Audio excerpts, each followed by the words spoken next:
talking about that, and I got to give you my little spiel in it. And I'm only speaking for myself. Obviously, the captain is not here because I'm probably going to say a few things during the course of the show today because it's been on my mind a lot about what direction the country's going in, what direction I personally am going in, and all of that kind of thing as I get a little older, a little grayer, maybe a little slower, and a little more conscious of the old clock ticking, whether it be 10 days, 20 years, or whatever. It is definitely ticking. So it's kind of shaping my thoughts a little bit, and I want to share them with you in the context of the stories. But my thoughts on the Super Bowl, and my producer was debating this with me earlier today. I thought it was one of the most boring Super Bowls, and I'm just talking about the game. We'll get into other aspects of it in a minute, the game. But of course, if you're betting or if your team won or if you won, no matter who you're betting on, it was great and all that. But I think a lot of people who are just general football fans, I didn't have a, quote, team. I don't know that I even have a team anymore when it comes to the NFL. And I'm a bit shaky on sports in general, and I might get into that as we go. But I thought from a pure game, it was boring. The best team, absolutely, without question, won. I think if they played that game 10 times, I think the Seattle would win 11 of the 10. I mean, they were that much better. The Patriots, and I'm sorry if you're a great fan of theirs, I'm not trying to criticize you. They had a wonderful season to get where they are, but in all honesty, they did not look like they belong there. At least for the last couple of years, it's been shown that the NFC is the dominant league right now, for no doubt. To me, I think you can make a case that the top 4 or 5 teams in the league are probably in the NFC, and most of them in that one conference out there. So that's interesting. But if you didn't see if you didn't see the game at all, and you still want to watch it, I would recommend, unless you just want to see defensive shutdown, as my producer actually likes a lot about that. But if you're entertained by the game in general, probably don't start till the fourth quarter if you taped it or whatever, because the rest of it was pretty slow. And I'd love to hear your thoughts on that. We don't have a call-in situation, but you could certainly chime in wherever you're watching, especially on Facebook. And I'll at some point today respond to your questions and comments. I'd really like to hear what you thought about it. Well, I'm going to give you what I thought was the worst scene or part of the game. Now we're getting into politics now. I'm not going to talk much about the actual game itself, because I'll leave that to the sports announcers who you can watch plenty of them. I'm in the sports capital of this part of the state, really, in some aspects of the country. If you see all these helmets behind me, I'm at Spurrier's Gridiron Grill, and these are helmets behind me that represent Coach Spurrier, the great one, I tell you what. So there's plenty of people to talk about sports. I follow a show called with Shane Matthews, a great player in college at the Gators, and had a pretty distinguished NFL career as well. So if you want to get total sports, you probably have to go somewhere else. So I'm going to talk more about now the politics of it. To me, the worst scene, if you will, in the game, and I didn't even notice this at the time, but it's being played up a bit. You'll have to kind of watch for it as we play this short video.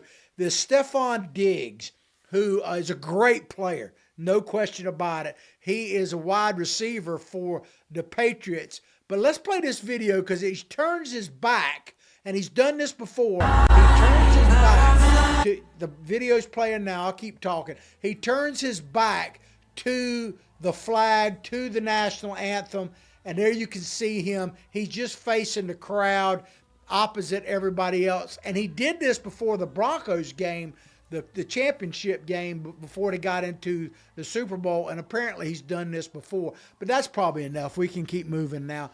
But on a side note, the national anthem was well done and that type of thing. But Mr. Diggs, he's free to do whatever he wants. He is a great player, and I'm not one of these people that I don't like it. I didn't like what Kaepernick did when he bowed and all that. But as you know, I'm not trying to restrict them, Now, the NFL as an entity, or the Patriots in this case as an entity, I think they have every right to do that. But this is what bothers me, okay? So to me, when you turn your back on the flag, it's not just about the politics of the day. You're literally turning your back on freedom and everything that entails the United States of America. And if anyone should be celebrating the fact that they live in America, it's all of those guys in the NFL. But Diggs himself, he just signed, now check this out. This is how impoverished or how, tortured he is to be an American. He just signed a 3-year contract for $63.5 million that goes into effect next year with the New England Patriots. It includes a $12 million signing bonus, and his average salary is going to be $22.6 million. 22.6 million is his guaranteed. So no matter what happens, he's going to get an additional 22.6 million on top of the 12 signing bonus no matter what. But if he plays out his contract, and he may have incentives and everything else, but he's going to be making 21.16 million a year. God bless America is what he should be saying, because that is pretty special. But, if it were me, if I were Mr. Kraft, who is obviously a tremendous owner, the record that they've had there at the Patriots is phenomenal and all of that, he wouldn't get a dime from me. I can tell you that. I don't know what the contract says, but I would not be wanting to pay him to do that, because, if you look at Mr. Kraft, his story is the American dream as well. So he's free to do what he wants. Mr. Kraft is free to do what he wants. In America, I support that 100%. But my personal opinion, for what it's worth, probably not much to Mr. Diggs, is that, you're sending a really poor message out there to people, to young people, old people, whatever, that you should be just a bit more grateful for that. But because what it reminds me of a little bit on the opposite side of this, I'm going to play a video that I've played before. This is Mr. Alvarez. He's from Miami, originally from Cuba, came over as a young child with his parents. He owns a big auto parts thing, I think. He's quite wealthy, but he spoke at the 2020 Republican National Convention. And I'm just going to play the very tail end of what he said. His whole speech is about 10 minutes. I strongly recommend watching that speech. But this is what he said, and I really believe that it is spot on as how I think people should feel about this country.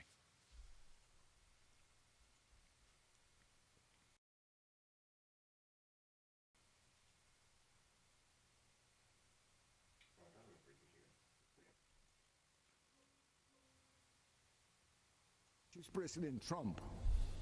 Yeah, I can't hear it, but that's all right. Because I choose America.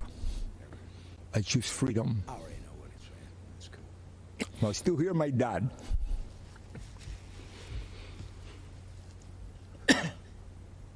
There is no other place to go. Thank you. And may the good Lord bless America.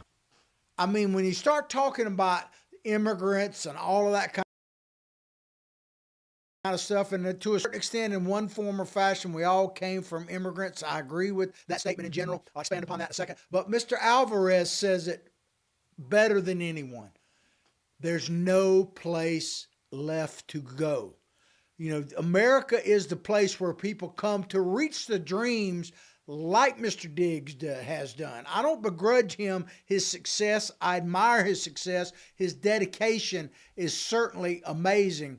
But, I hadn't really commented on this, but I'm going to comment on what happened at the Grammys, because we're going to talk about Mr. Bunny here in just a moment, probably after a commercial break and the halftime show and all that.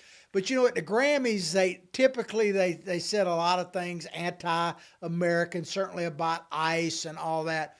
But Billie Eilish, I think that's how you say her name, who is amazingly talented. I had never heard of her prior to about 2 years ago, but one of my daughters is just really into her, so I listen to quite a bit of her music, and she is an amazing talent, no question about that whatsoever.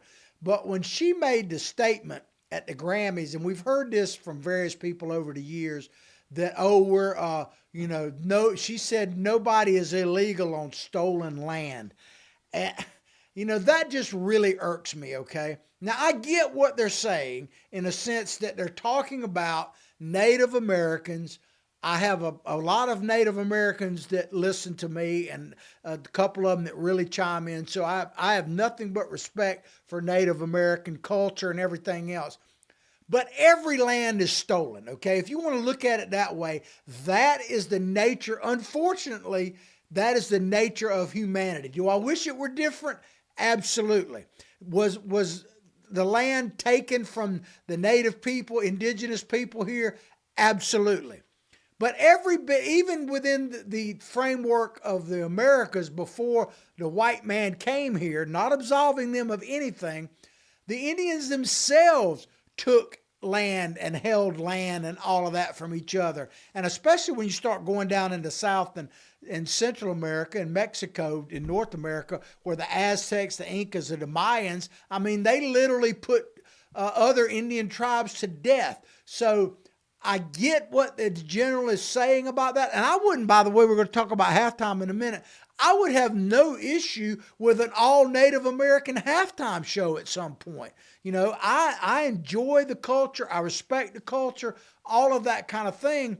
But it's now about where we are today and where are we going. Billie Eilish, back to her comment, she has a multi-million-dollar house on land that was previously occupied specifically by an Indian tribe where she's at, and she's not turning that over. Maybe it should open up a casino there or something. I don't know. But that whole concept is foreign to me because man's inhumanity to man knows no bounds, really. Do we need to grow away from that? Absolutely. Are we growing away from that? I'm not so sure. Have we grown away from it? Absolutely not. And we see that at every level from every political side. So I just wanted to say that. I got on a rant there, but I'll probably do that quite a bit more. Let's talk a little bit about the commercials. My first thing on the commercials, I said the game was boring. The commercials were what I would call forgettable. And that's one thing over the years I've really enjoyed watching at times commercials, because some of them, they really stick out to you. The ones I don't understand is where I got to scratch my head to try to figure out what they're even advertising. But I had a couple of takeaways from the commercials. One was they were as woke as ever. That's certainly the way they're going. But hey, it's their money, spend it the way they want to. But the one thing that I really took away from the commercials about AI, artificial intelligence in the media and that kind of thing, I got to tell you, I believe it's going to be the end of, quote, celebrities. That may be a good thing, I don't know. But as time moves forward, there are not going to be that many real human celebrities in the world of motion pictures and television and all that, because at some point it's going to be all AI and the commercials are going to be, you can see that. But it's their money. They can spend it the way they want. The average, in case you're wondering, the average 30-second ad on the Super Bowl, depending on where it's located, is $8 million for this Super Bowl. A few, depending on exactly when they place them, are up to $10 million. But the cost for a Super Bowl ad is $8 million. So, they can advertise any way they want. I got to thinking about it when I was watching the figures about the cost of it, that companies would be better off if they just gave the money away. If they just had a lottery and said, okay, the next people divide that $8 million up and just send checks out to everybody with an advertisement on your product, you'd probably get more customer loyalty that way. But I'd love to hear what your favorite ad was. Tell me your favorite. Chime in on Facebook or wherever you're watching the show. Do that. And remember to call Freddie. We got that placard comes up. You want your name up there supporting the cause, pushing this cause forward. Advertise there. Contact Freddie. Let's make it happen.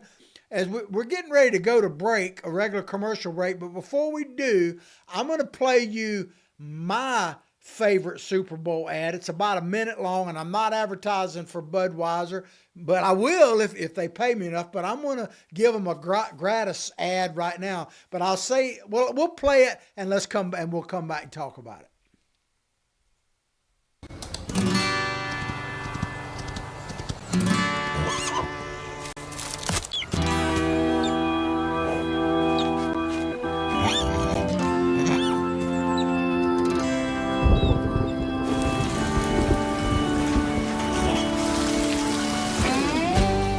I'm as free as a bird now,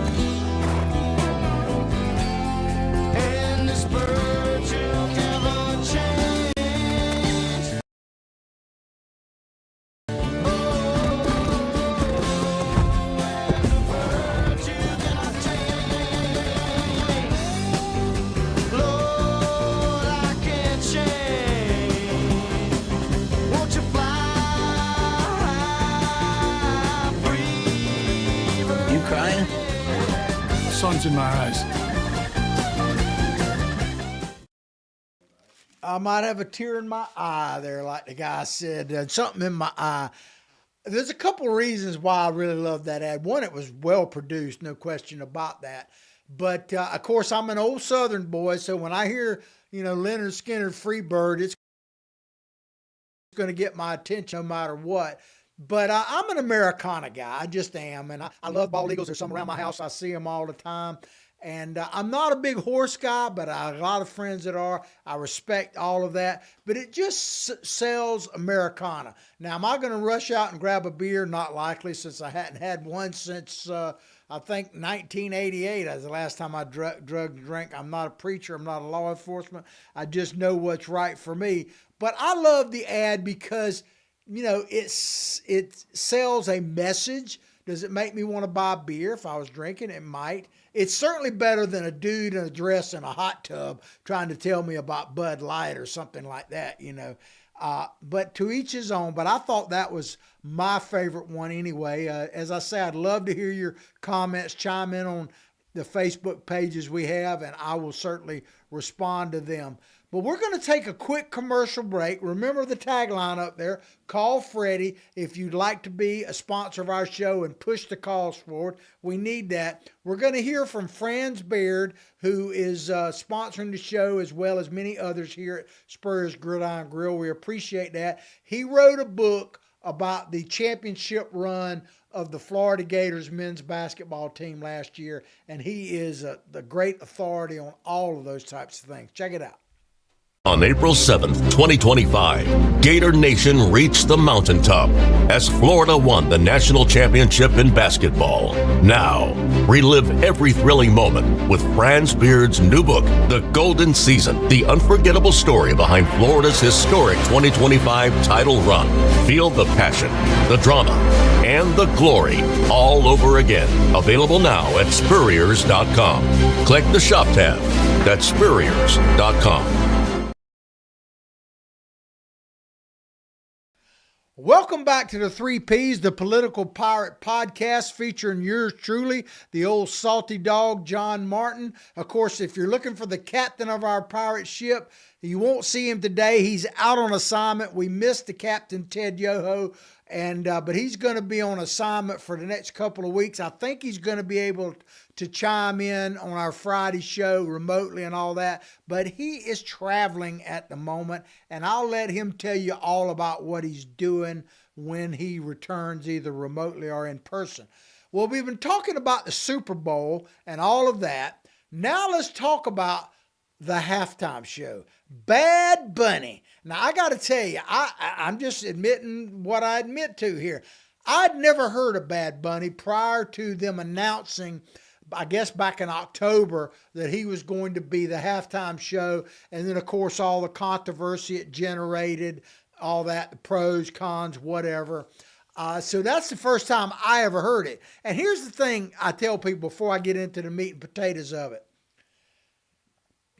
There's a lot of rap stars, for instance, that I don't know that much about, especially if they're newer. The older ones I do. But, I used to tell people all the time, a lot of this music, you take a hardcore rap. I don't think they're out in South Central LA targeting an aging old white dude from Hawthorne, Florida, in the South. I'm not their target audience. So I don't expect it to be what I necessarily want to hear. And I don't think Bad Bunny is targeting me. I don't think he cares about my opinion whatsoever. So I'm just going to tell you my opinion, my thoughts on it in general and about the politics of it, because I do think it is extremely important in the sense of how we're reacting to it, what direction our country is going in, whether or not we're moving in a direction that is sustainable or whether we're going off the cliff. That's why I tell you, be educated, motivated, and activated. That is the whole purpose of the show that Ted and I are doing. And the scariest part that I've come to realize in that educate, motivate, and activate is motivation and activation without education is a very dangerous thing. And I think that is what's really causing us the problem in the United States. Not necessarily agreeing with everything I say, but educating yourself before you get motivated and then certainly activated.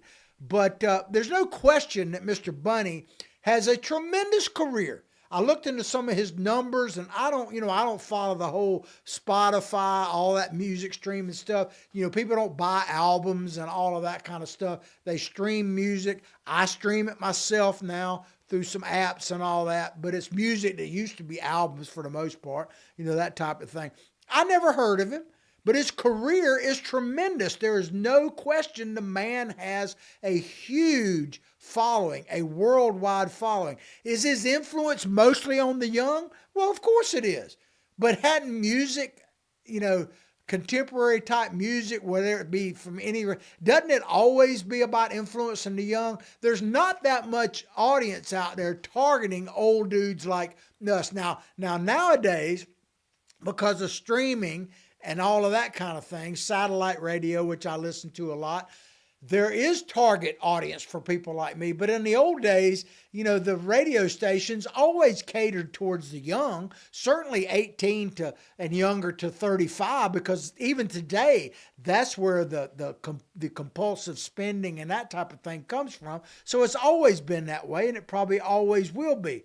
Now, the show itself, let's talk about the show itself. First of all, it was all in Spanish. I don't speak Spanish, so I couldn't understand. I can read it better than I can speak it. I can't really speak it at all. I know enough Spanish to get me in trouble, basically, a lot of that type of thing. But you know who I blame that on? I blame that on Spanish people in Florida. And you're going, what the heck do you mean? Yeah, I blame it on Spanish students that went to University of Florida.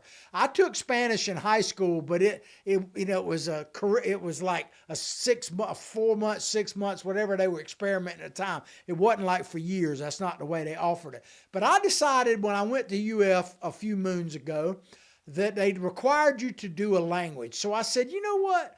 I live in Florida. There's obviously a large Hispanic population, especially South, now even more so.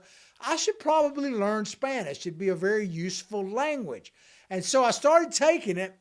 And the reason I blame Spanish people is because I was the only one named Martin. There might have been a Martinez, but everybody, I looked around in the class and I'm like, do these people really not know Spanish? They were all Hispanic. There was Gonzalez and Lopez and all this kind of stuff. Everyone in there spoke Spanish already. And so by the time we were 2 or 3 weeks into the course, I was a year behind already. I had no chance whatsoever. So I dropped out of that. I tried signing up for it again and say maybe, but it was the same thing. So they were trying to get an easy A. I don't really blame them for that, but it made an old gringo like myself pretty hard to learn. So I ended up taking Latin. And the reason I took Latin is because since it's a dead language, although it's a root language for many other, and it's one of the reasons why I can read Spanish better than I can't really speak it or understand it too well, is because you didn't have to do a oral exam. You didn't have to speak Latin since it was dead. It was all book study and tests and stuff like that. And I aced it. I aced it, and it's helped me. I can read prescription drugs, all that kind of stuff. And so I'm glad I took Latin. Maybe I should go back and try to take some Spanish. They got all this stuff online because I would like to know Spanish, but I don't know Spanish. So I didn't understand what they were saying. I got to say that the show, from what I could take from it and what I've learned subsequent, I didn't find it offensive. Was it trying to put certain political messages out there? Yeah, probably so. Does the NFL, do I want to see it restricted? No, I don't. Other than certain standards like vulgarity and all that kind of stuff, because it's still broadcast over the regular lines where anybody can watch. So, I have that. But the NFL has every right to put that out there. And people say, wait a minute. Ladies and gentlemen, before I go any further, let me just explain myself, okay? I am a free market capitalist. I'd like to make some money off this show. I'm not going to lie. It's not the only reason I do it. It's not the reason I started doing shows like this. I enjoy it. It's a passion of mine. I get a lot out of it. But would I like to be one of the number one podcasters and make an income of it? Absolutely. I'm not going to deny that by any stretch. That's why I say, contact Freddie, push the show forward. But I'm a free market capitalist. If the NFL thinks that this is in their best interest, because they are trying to expand globally, and certainly in the Hispanic community, they've been doing that for a while, going down into Mexico and everything else, then they have every right to put it up there. Whether it's a smart idea is not for me to decide. I can simply turn the channel. I can turn it off and not watch it. Matter of fact, I probably wouldn't have watched it, not because I'm anti anything, but because, I just wasn't that interested in it. I watched it mainly so, like I do a lot of things, as a public service so you don't have to. Is it controversial? I don't know. The fact that it's all in Spanish, you could make a case that it was controversial in that sense. But again, that's up to the NFL and their sponsors and everything else. One of the parts that has gotten a little bit controversial is that towards the end of the show, Bad Bunny was this halftime show. He was naming dozens of countries. I'm not going to list them, but they were from Canada all the way down into South America and Puerto Rico, of course. Countries in Americas, and then holding up a football. And if you're wondering what that said, according to the translations I've seen, the football in Spanish said, "Together we are America." Now, I think he was implying all of North and South America and everything else is America. A lot of people, and rightfully so, would take that as some type of indictment against the United States. I think that's in the eye of the beholder. Here's the deal about that, ladies and gentlemen. You can love, hate, indifferent, whatever about America and everything else. If they're not talking about you, you're probably doing something wrong in general in life. But I'll just say this. With the good, the bad, and the ugly. I'm a history major from University of Florida. I believe in teaching the good, the bad, and the ugly. I don't like to sugarcoat anything. If you've watched me any length of time, you know that I will call it the best I can, balls and strikes as I see it. But in my view, as flawed as this country can be, there is no other place, no other country that can replace it right now. None. Period. And the world would be a lot worse off without the United States of America. And we would have North America and South America. The continents would still be there. But freedom is but one generation away from being lost. And I say that not just the United States, but anywhere where freedom is in the world. And you've always had to take freedom. It's never been just bestowed upon people. And it's not the normal existence throughout humanity. It's not even the predominant force of nature in the world right now. The vast majority of people in the world at this moment don't live under freedom. They live under tyranny. And if you think, even no matter what you feel, I'm going to talk about Trump more in a minute, no matter what you feel about Donald Trump and whatever's happening right now, or the MAGA right, or America First, whatever, You could call it tyranny if you want. We could debate that. But it is nothing compared to the tyranny of living in Cuba. It is nothing compared to the tyranny of living in Iran. It is nothing compared to the tyranny of living in North Korea. It's just not. So anybody who tries to make it sound like we've got it all bad and we're being terrorized here in the United States is ridiculous. You know, it's not to condone anything, but it's ridiculous. Bad Bunny is not my thing. I had no problem with a free market society, them airing that show. Change the channel if you don't like it. That's just the way I say about it, you know. Not condoning anything he said, any subtle messages, any of that. Free market. I'd rather live in a country where Bad Bunny can get out there and do what he wants than in a country that makes me watch it or won't let me watch it. One of the two. Because that's really the alternative. Either you allow, you know, free speech is not agreeable speech. I'm going to say that again. Free speech is not agreeable speech, because if it's only speech you agree to that is allowed, it's not free. You have to be willing to listen. You don't have to listen, but you have to be willing to allow the most egregious speech out there.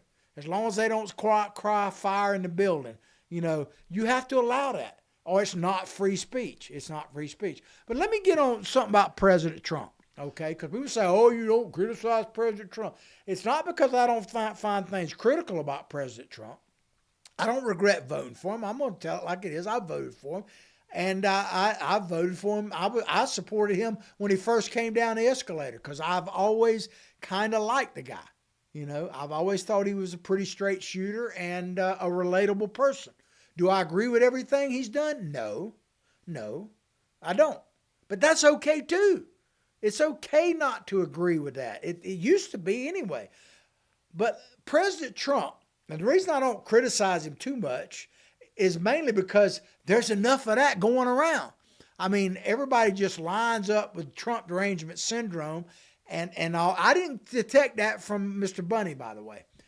But Trump made a statement about Bunny's show. I don't know if he watched it or not. He probably did.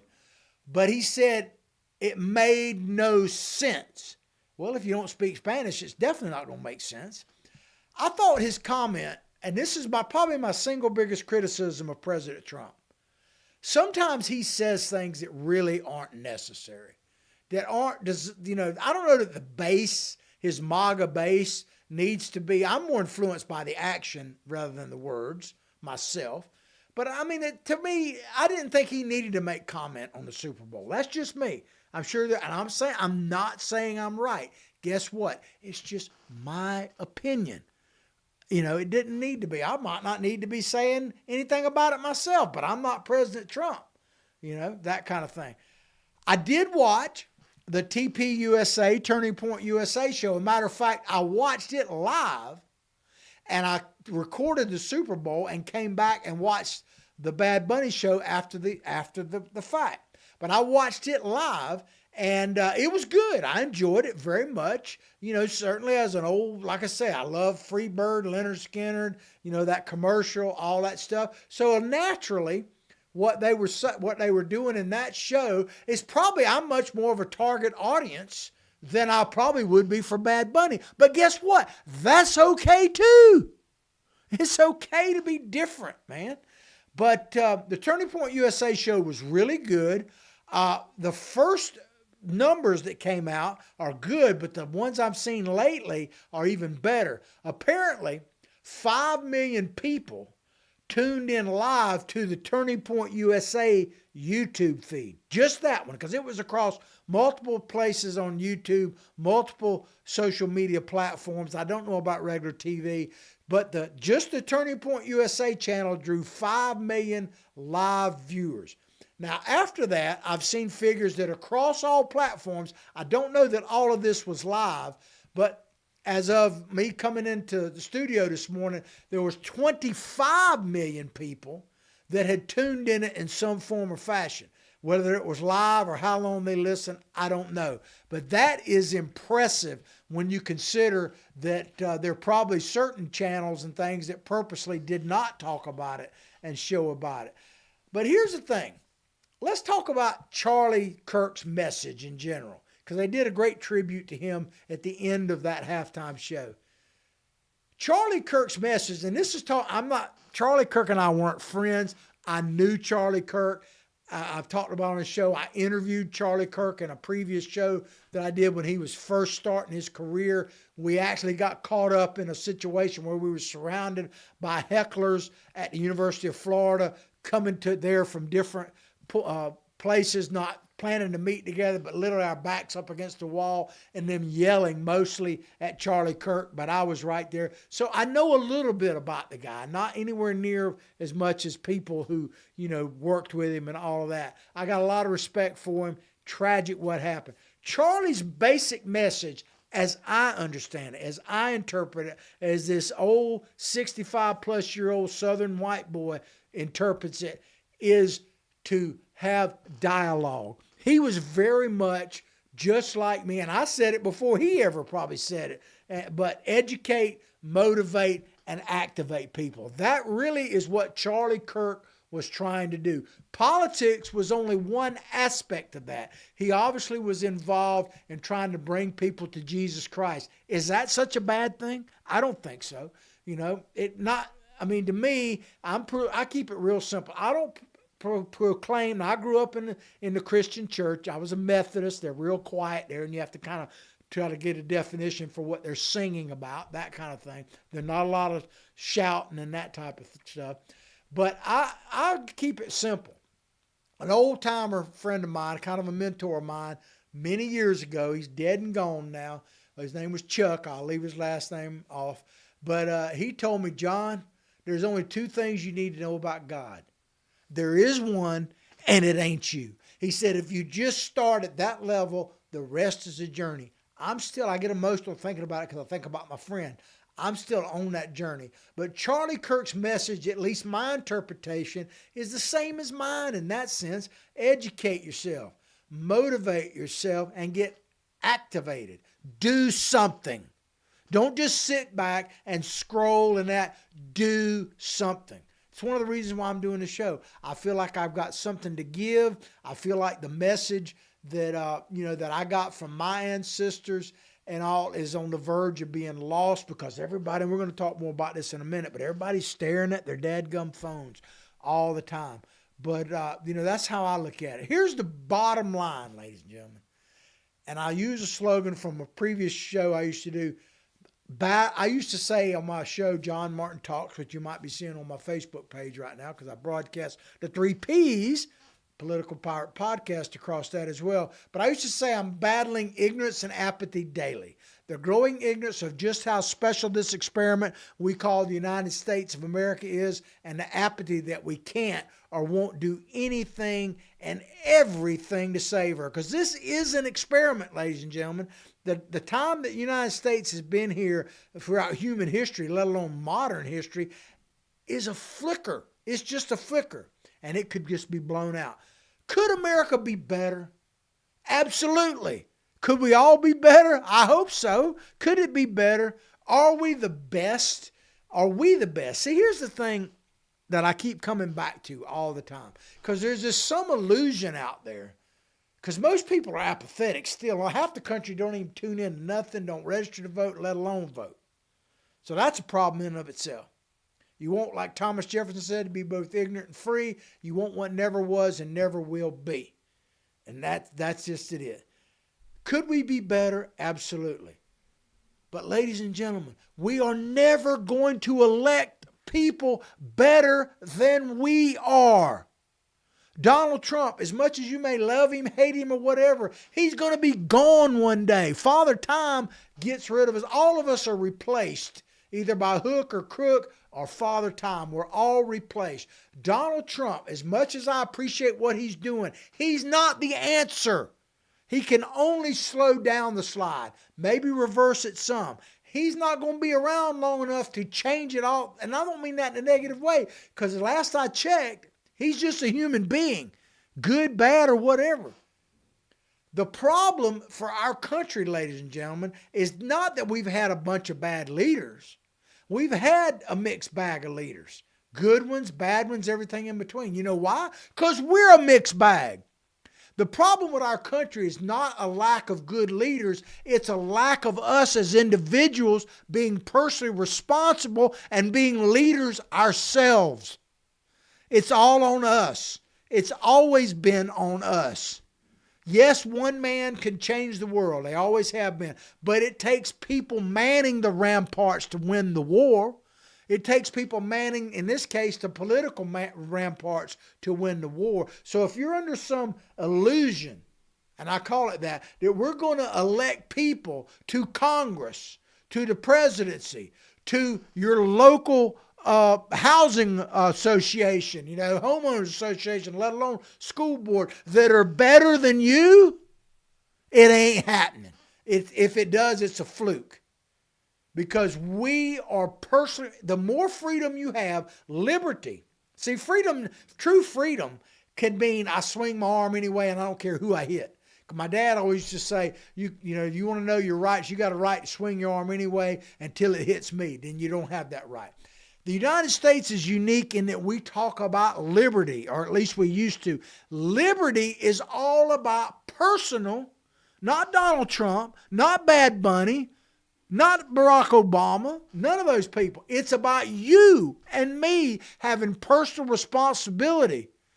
If you want to be both educated and free, you want what never was and never will be. What did Benjamin Franklin say, a great individual, when asked about what did you give us? He said, a republic if you can keep it. Not if Donald Trump comes along to keep it. Not if Thomas Jefferson does the right thing. If you can keep it. That statement is more true today, or certainly as true today as it's ever been. If you're absolving yourself from personal responsibility, you want what never was and never will be. So that's just my feeling on it. I'd love to hear what you have to say about it.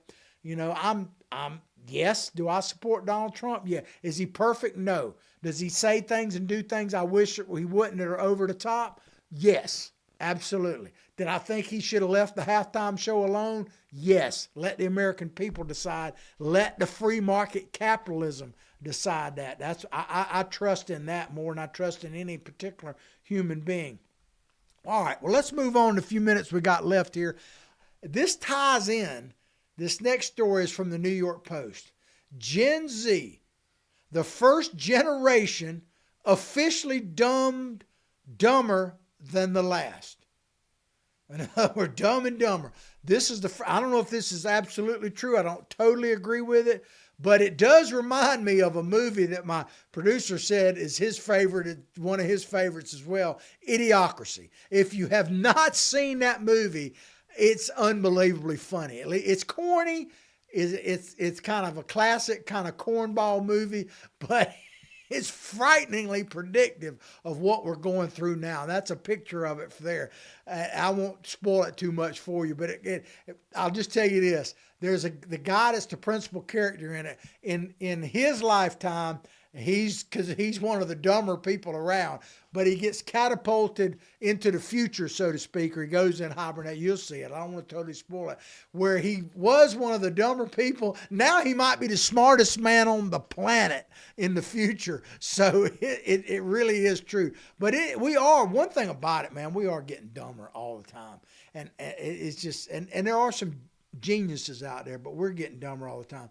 And this is from this article right here. It's from a guy named Dr. Jared Cooney Harfath. I mispronounce stuff all the time. Horvath. And this was in the New York Post.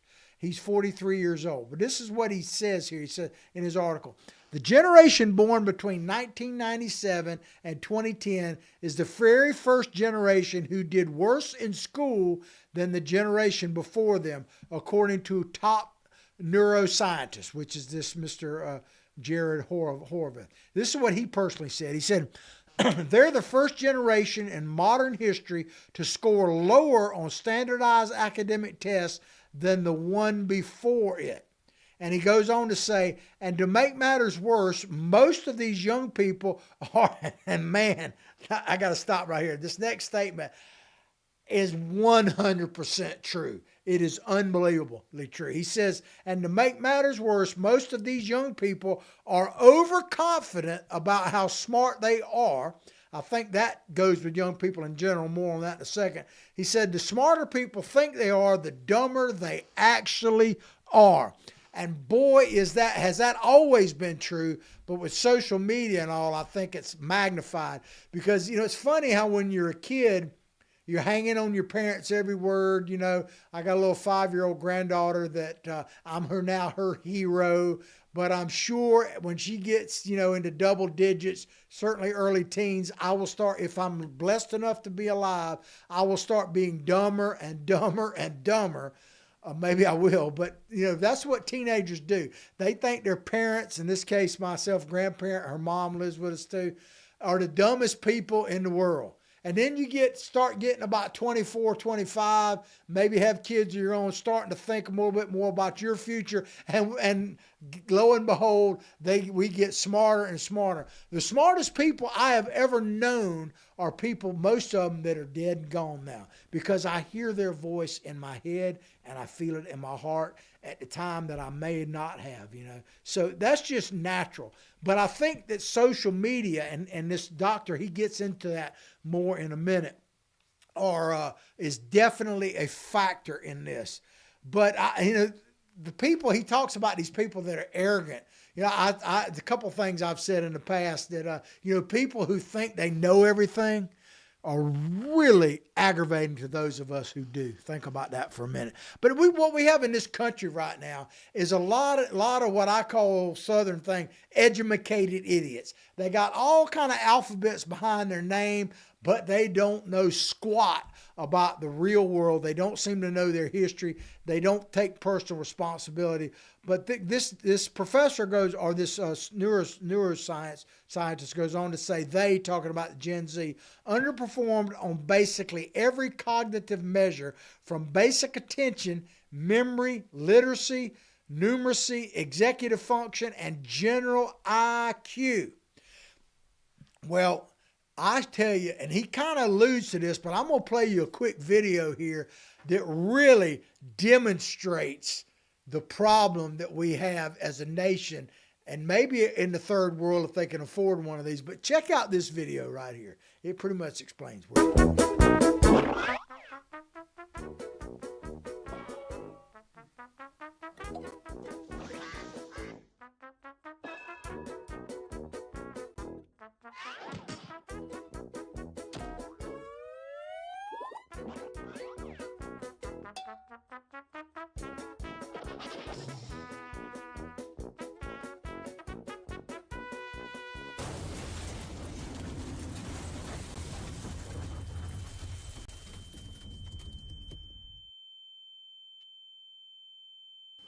I mean, ladies and gentlemen, man, that video right there pretty much sums up the problem we have today. I probably look at my phone too much too, but I can tell you, man, the younger people are totally absorbed in this. But guess whose responsibility, whose fault that is? It's not theirs. It's not theirs. If you think that if you were born in this generation that you wouldn't be doing the same thing, then you're kidding yourself. For the most part, human beings are creatures of habit. They look around. They do the things that other people are doing. I mean, the world has been going to hell since the beginning of time, okay? Young people have always gravitated towards things that many people concede negative. Now, people who don't, who resist that, who make better decisions than educated idiots like myself, tend to have better results. That is certainly true. But most people just go along with the flow. I hear a lot of people my age say, my God, I'm so glad they didn't have cell phones with cameras when I was coming along, because you don't want to see, and every now and then you'll see a picture from the past showing, the generation I grew up, it was pretty interesting. None of us were as fat as people are now because we ate better. Maybe we'll get back to that. But, your grandma that you're looking at now was probably one sexy gal in the late 60s and early 70s. At least the grandmas that I know now, I remember that were. So, it just kind of sums up where we are. We're in that. But it's not their fault. I'm not advocating the young people from it. They need to make decisions, especially as they become young adults. But it's our fault. It goes back to everything else. Look in the mirror. It's our fault collectively that we have abdicated the responsibility of raising our children. We're too busy. We're too busy. It reminds me of a saying that another mentor of mine, Captain Wilson Hubbard, I go on these party boats all the time. He's been dead a long time, lived to be almost 100, like 96. But he said, and they've changed the slogan a bit. I'm going to say it like he said. They took one word out, but I'm going to say it so, he said, if you're too busy to go fishing, you're just too damn busy. That's what he used to say. Well, if you're too busy to pay attention to what your children are doing, you're just too dadgum busy. See, I'm not going to say it twice. It's our responsibility. If you think that this country is going to be saved by Donald Trump, the red-headed savior, the orange knight in shining armor, you're wrong. You're wrong. You're absolutely, if you think it's J.D. Vance, you're wrong. If you think it's Kamala Harris, you're wrong. If you're thinking it's, a resurrection of the Obamas, you're wrong. It's not, and that's not a criticism anyway. Am I glad Donald Trump's president? Yes, I am, okay? If you hate me for it, hate me for it. But it's up to us. One thing me and my partner Ted, sometimes we disagreed a little bit on last Friday show. Check it out. I'm not opposed to all Democrats. Heck, I used to be one. I grew up in one. The political parties suck in general, in my opinion. I wish we could take over the country politically and we could actually vote for the best person all the time. I wish we could, but we're not there yet. Maybe we'll get there. I'm not opposed to all Democratic people. I'm adamantly opposed to what the leaders of the Democratic Party, where they have taken the party that I grew up with, where they've taken the party, in my case of Sid Martin, my dad, if you're local here, or where they've taken the party of JFK and ask not what your country can do for you, but what you can do for your country, to what's in it for me. I mean, where they've taken that party, I'm absolutely opposed to. I tell Democrats all the time, you don't have to become independent, Republican, MAGA, whatever. Take your party back, because it's going the wrong way right now. And I don't like what the Republicans are doing right now. I think that they're not focusing on getting the budget right, all that kind of stuff. I've talked ad nauseum about that. So you're going to probably hear me personally criticize them a bit more. But I'll say this one more time. We got to educate, motivate, and activate people. And motivation and activation without education is dangerous. We're seeing that on the streets on both sides of the aisle, but especially the left at the moment. If you want this country to continue this experiment and not just be another flicker in the darkness that gets blown out, then you are personally responsible. Period.